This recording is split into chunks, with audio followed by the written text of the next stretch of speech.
have a second to talk about the environment? Sure. Oh, thank you. Just take a moment, don't worry. Do you like sea turtles? Yeah, sure. Do you have sea turtles? Anyone like sea Yeah. turtles? Well, we are a environmental organization that's trying to protect the sea turtles at the moment. As you may have heard or not, California is trying to bring back plastic bags into grocery stores. Have you heard about this? No. No? Oh, well, don't worry. We have all the information right here in our pamphlets. Would you be interested in signing a petition to cancel all grocery bags? Yeah, sure. Just give me the petition. Here's the petition. Mail sure. card for your senator. Yeah. And also, we need some financial backers too. Would you be interested in helping us financially today? How much? Oh, anything you can give, from $100 to maybe $3,000. Or you can become a backer and just pay monthly. Do you have a credit card on you right No, now? I don't have a credit card. Oh, well, anything you can give would be I nice. have $15 in cash. Oh, I'm sorry, we can't take cash, but I'm more than glad to process you into our exclusive club. I have no idea who you are. Why would I give you my credit card number? Well, it's to save the sea turtles. Yeah, no. But, yeah. No. Alright. So before I start my speech, I'd like to give an acknowledgement to Eduardo Villa Jr. and my friend Keyanay Colvin. They are both former canvassers.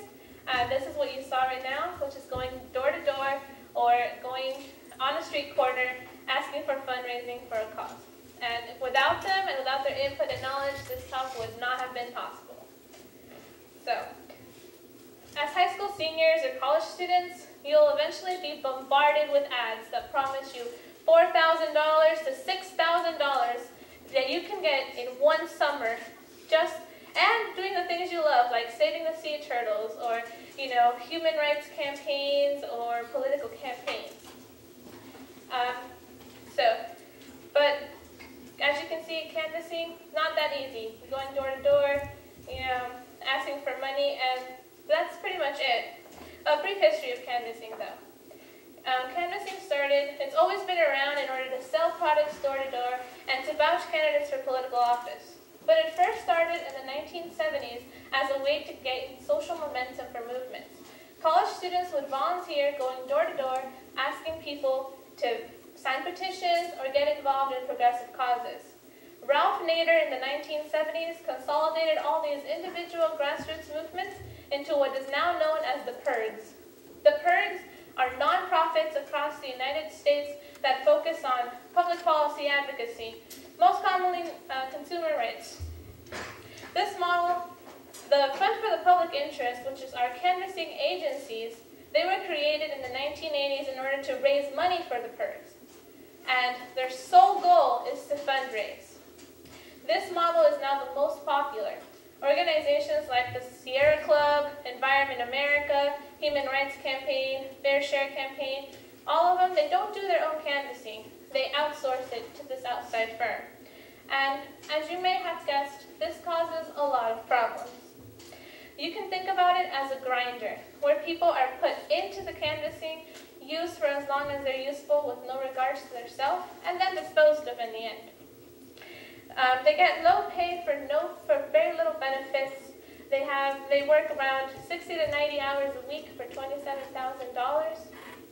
And if they even make it. They don't get health care benefits until a year after the job. About 60% of people who attend an info session decide it's not for them. The rest go on their first day, which is their observation day. About 50% make it past that.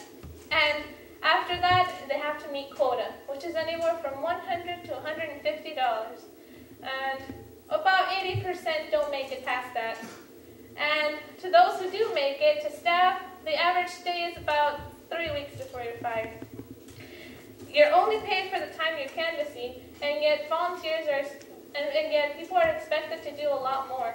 They're expected to go to phone banks, attend protests, write letters to the editor, but all of that is volunteer time. As you might have already known, I have experience as a canvasser. I worked for the Fund for the Public Interest in the summer of 2012, right after freshman year after college. by seeing a recruiter. Recruiter came up to me, said, hey, you want to sign up? Set a date. I was hired. I was interviewed and hired the same day. In my experience, the first thing you have to do out of the door is memorize the rap. The rap is a 60-second soundbite that condenses the entire cause of the week into, something you have to say over and over and over and over again. Had to memorize it non-stop. And I didn't know how damaging the idea of a rap was until until a semester afterwards, when I learned another organization besides plastic bags and sea turtles was the Human Rights Campaign. The Human Rights Campaign is an LGBT organization famous for advocating the cause of same-sex marriage. I thought it would be really cool to fundraise in pride parades, but my friends who actually didn't have this rap mentality and could think beyond the 60 seconds, they knew that there were problems with the Human Rights Campaign, such as perpetuating homonormativity. And for me, it took me a long time to realize that. And so canvassing organizations, what they do is they try to standardize something as complex as liberal ideas. Corporate nonprofits such as this bank on people's idealism and their want to get a job where they get to do what they love. They end up disillusioned at the end because they're given no agency or rights in their job. This can also mean that they're disillusioned with progressive politics as a whole. We need and I'm not even saying that liberal and progressive ideas are the way to go, but a democracy is based off of being able to bank off of each other's ideas, and we need to bounce them off of each other. I also acknowledge that fundraising is important, and in our current political climate, we need funding in order to make our voices heard. However, making funding the end-all, be-all of an organization is damaging. It excludes low-income communities who could do so much more. They could sign petitions, call the senators, write postcards, attend protests, or even donate cash, since not everyone has a credit card and wants to do reoccurring monthly payments. And in addition, we have to acknowledge that low-income communities, they're already doing their own type of activism. So we've heard the problems, but what are the solutions here? One of the things that we should consider is insourcing. What I've been talking to you about is outsourcing, when a place goes out and hires its own people to do its manual labor.